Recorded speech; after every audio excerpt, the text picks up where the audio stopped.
Han, my boy, you let me down. Alright guys, so Han Solo is out, Solo, a Star Wars story. I saw it last night, and in this video, unfortunately, I need to talk about why I actually did not like the film very much, really, at all. You can think of it as sort of a review of sorts, but really at the end of the day, I just want to talk about what I did not like about the film and where I think we go from here as a Star Wars community. It's going to contain spoilers because I just want to talk about some of the stuff that was in the film. Some of it's actually good, some of it's bad, but let's get into it. This is why I did not like Solo, a Star Wars story.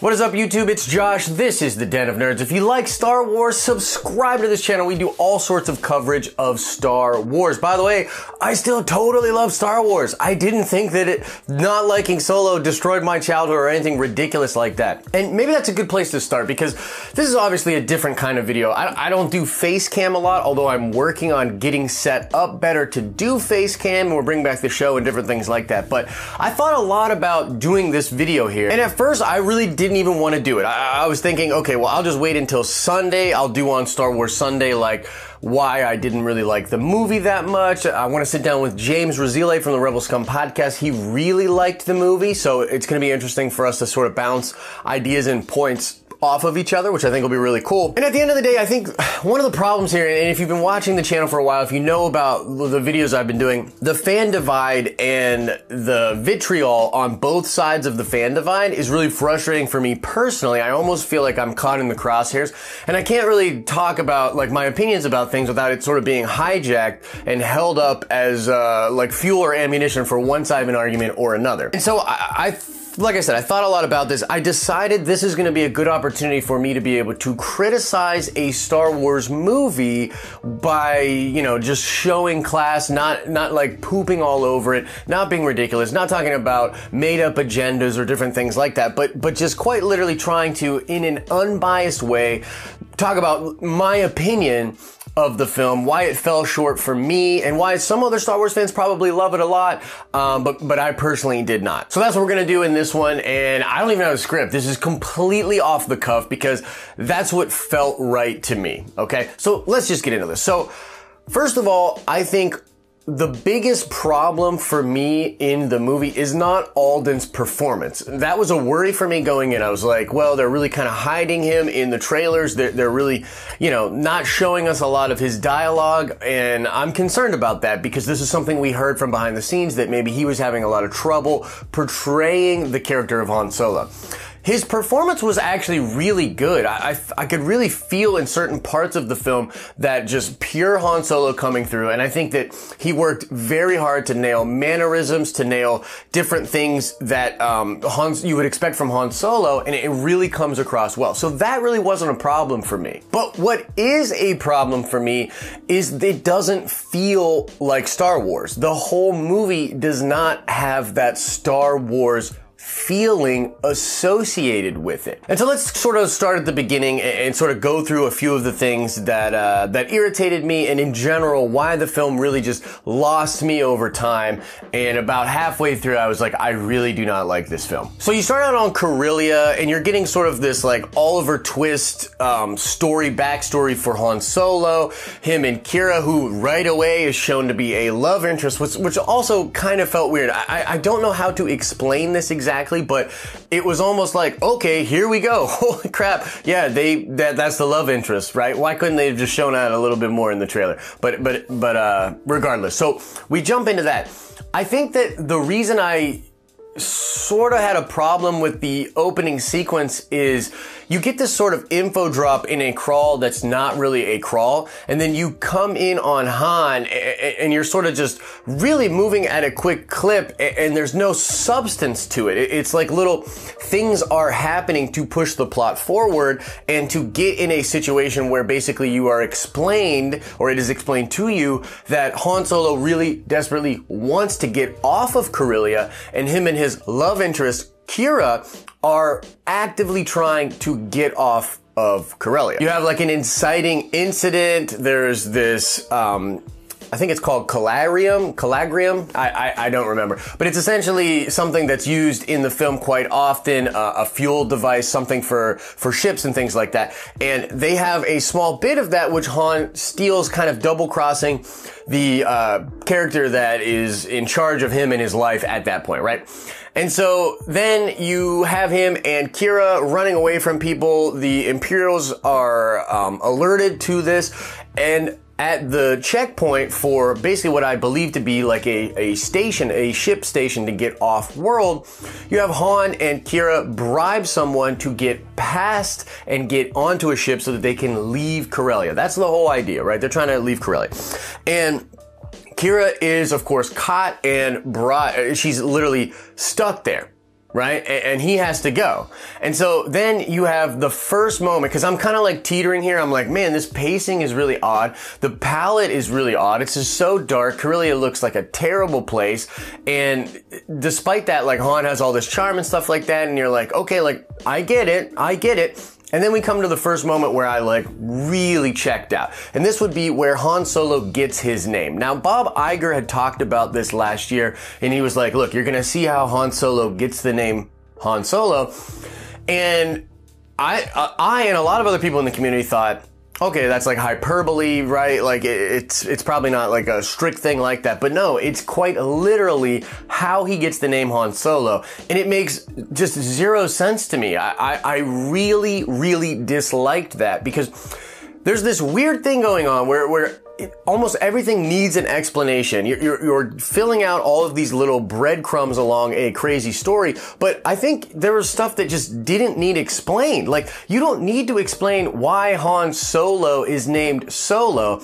And by the way, the rugged gangster guy that's kind of always on his own, not really because he's with Chewie, but like always on his own as far as an identity in a fight, right? He's not on either side. He's kind of on his own. It was good enough for that to be associated with Solo. You're like, oh yeah, Han Solo, he's always on his own. Like, I get it. For them to literally make it that, for them to have an Imperial dude literally give him the name Solo, it irritated me quite a bit. Also, it brings up all these weird questions in my mind where I'm immediately like, well, why does he go by Solo then? I mean, he hates the Empire, right? He doesn't really like the Empire. Why would he keep that name? And I can't help but like thinking ahead to like the Solo lineage, right? You have Ben Solo right now, and now you realize that name, that last name of Ben Solo, is irrelevant. It doesn't matter at all. It was just some weird moniker given to his father as like this Oliver Twist orphan kid guy that was just trying to escape. So that was the first thing that really irritated me. Then you sort of jump into the military like 3 years later, and they're in this battle and everything. And honestly, the action was really cool. But once again, I think the reason, and I believe it was on Mimban where they were fighting there. The thing that I didn't like about it was that despite jumping 3 years in time and going to a completely different planet, it feels exactly the same. It is the same color palette. It's the same grittiness. It looks exactly the same as Corellia. It's almost like they were on this set and they were like, okay, over here's Corellia. Okay, now we're on Mimban. Let's just turn the cameras this way. And I didn't like that. Like, why not choose a completely different setting to really immerse us? And in general, the color palette of the film was something that kind of like bugged me. It seemed like everything was like desaturated, and nothing really like popped in the movie. And I know this was something that a couple other people were talking about online, and it did bother me. So you get that. Then this is really where I think the movie started to lose me. Was, look, the meeting between Han and Chewbacca was cool. Like, I actually liked the fact that Chewbacca is you know, the monster and all that, and then they form this relationship. But like, I really didn't understand why Han had to speak Wookiee. He's never spoken Wookiee ever before, and it just seems so odd. I mean, Chewie speaks Basic. Why did that need to happen? It felt really weird. But beyond that, once they get past Mimban and they all join up as a team, these character moments and the plot and the way that it was pushed forward felt so inorganic. It felt so contrived. Like, they're gonna accept these people. You know, he takes a chance on these guys. All of a sudden, there's trust there. Then you have Thandie Newton's character and Jon Favreau's character literally die in the train heist. and there's no time for grieving. There's no emotion whatsoever. There's like the smallest hint of grief from the Beckett character, and then they're like, oh man, we're gonna die. Voss is gonna get us. It's crazy. Here's what we gotta do, blah, blah, blah. And I was like, what? Okay, I guess no, it doesn't matter, right? So I felt this kind of disconnect emotionally from the characters.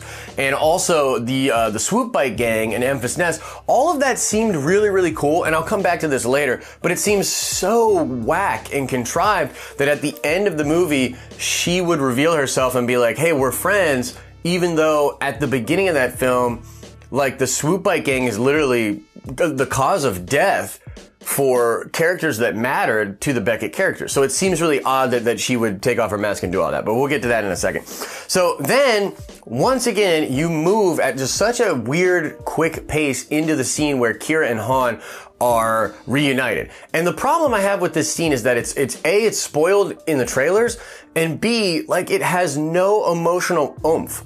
Like there's probably, I would say like 5 seconds when Han first sees her and he's like really, you know, oh my God, I can't believe it.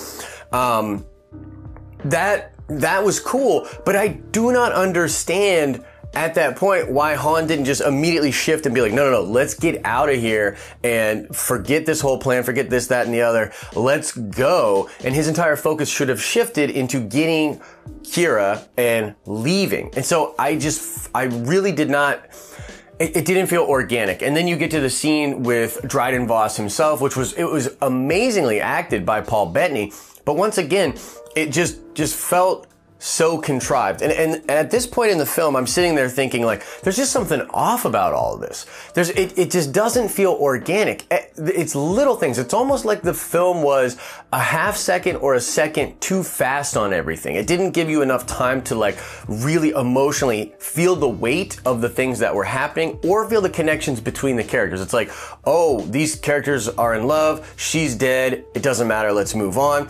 Oh, Han Solo's complete motivation was to save Kira. That's exactly what he's doing. Then he sees Kira, but it's like, oh, but we still got to stay on this plot because we got to push the plot forward. It was really weird. So at this point, like, I'm really starting to check out. You know what I mean?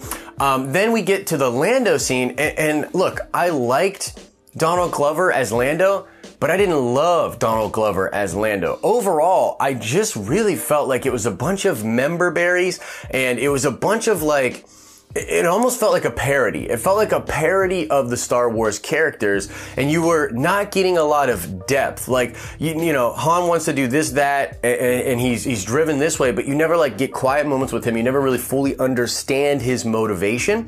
So it ends up feeling like, okay, here's the Lando scene. Okay, here's the Sabacc game. Okay, here's the Falcon. And nothing felt organic or had any weight to it. Now, this pretty much continues for the rest of the film. You get the scenes on Kessel, but, you know, I want to quickly talk about L3. Now, I was not a huge fan of L3 as a concept, and in the Last Shot novel, I didn't really care for this whole sentient droid thing that was being pushed in that novel, and I was like, wow, I really hope they don't go all in on that in the movie, and they did. The L3 droid to me was the worst character in the movie. I found her to be utterly annoying. It was annoying, and the relationship that Lando had with her just didn't make sense. I didn't feel it. Like, it made sense on the surface, right? Like, it made sense on the surface, but I didn't feel it. And I don't really understand why that character needed to be in there, why we needed to have this whole push for droid sentience. It just feels like a totally misguided like attempt to sort of teach a lesson about equality, but it left just feeling like so unnecessary, so hollow. Really didn't like that character at all.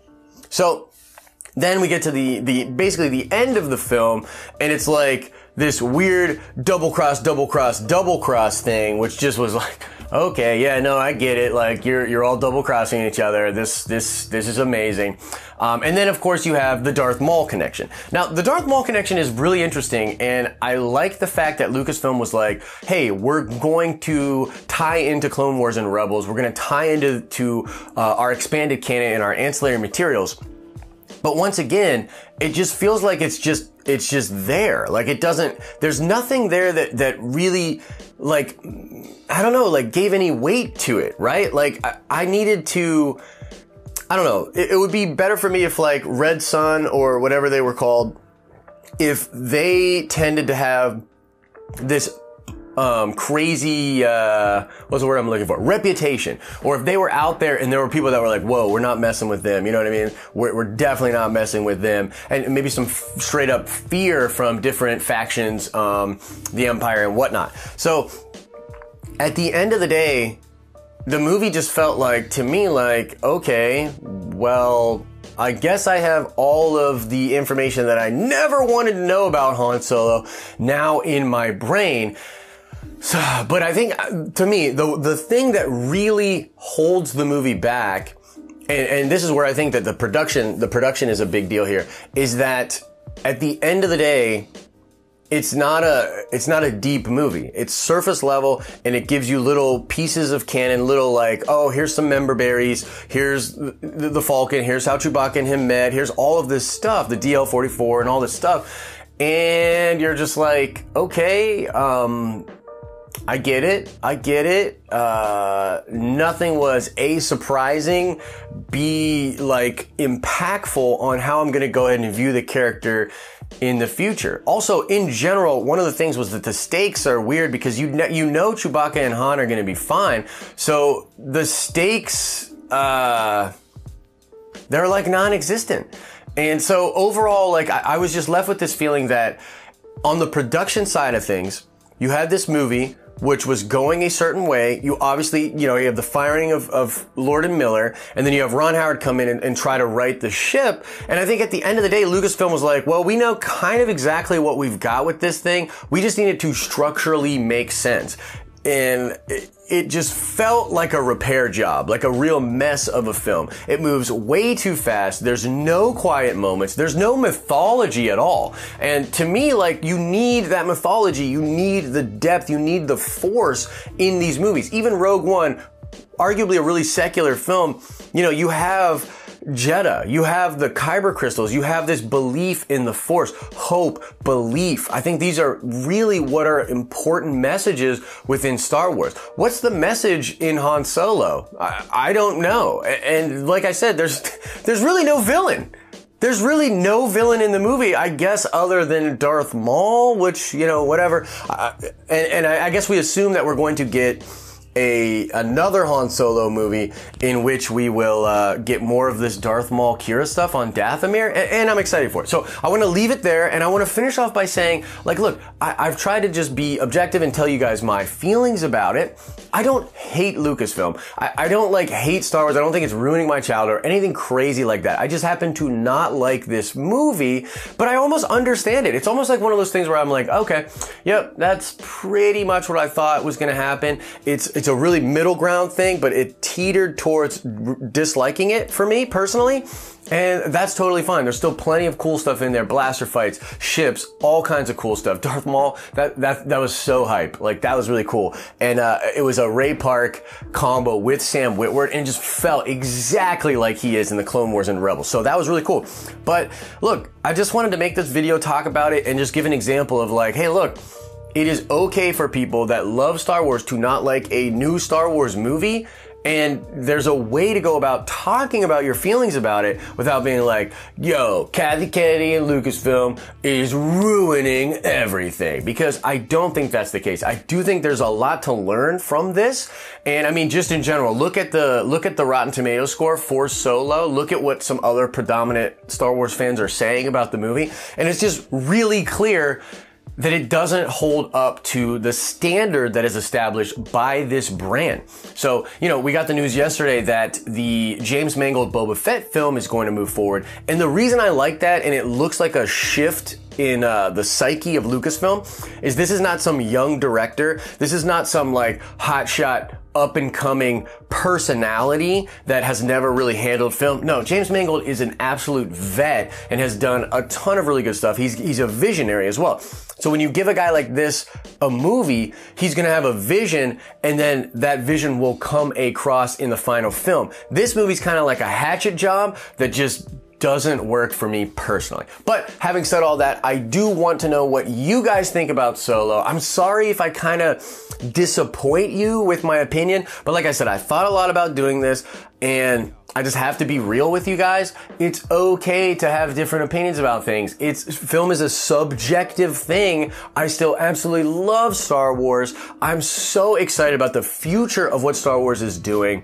I just happen to not like Solo, a Star Wars story. So that's gonna do it for this video. I'm not doing a nerd card question. This is kind of a different format than we usually do here, a little bit long form. Just wanted to get my feelings out there. So let me know what you think about all of that. You can obviously click below to watch some more dope videos, and you can click the icon to subscribe to get all of our future content. As I always say, I hope you are having an awesome and nerdy day, and I will see you in the next video.